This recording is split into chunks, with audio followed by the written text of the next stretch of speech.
Türkiye'de genelde helal deyince gıda gibi anlaşılıyor. Ama gıda bunun bir şubesi.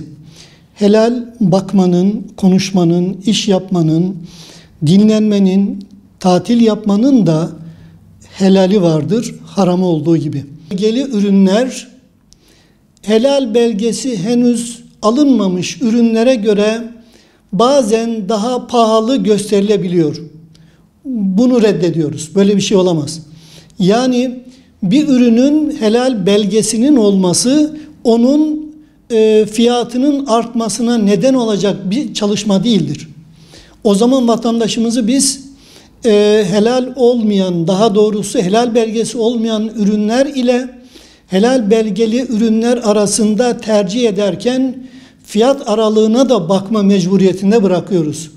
Bu helale hizmet etmiyor. Tekrar ediyorum. Helal belgeli bir ürünün fiyatı helal belgesi olmayan ürüne göre daha pahalı olamaz. Sadece belgesinden dolayı fiyatı arttıracak bir çalışma asla yok.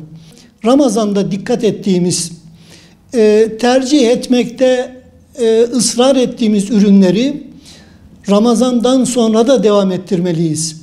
Yani İslam şu değil, başladık, bir gün bitirdik, böyle değil.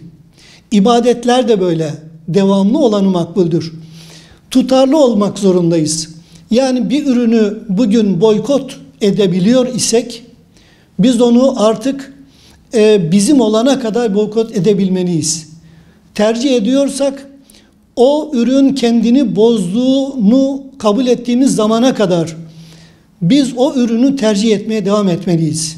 İnşallah geleceğimiz helal ürünlerin tercih edilmesine, onları güçlü kılmamıza bağlıdır.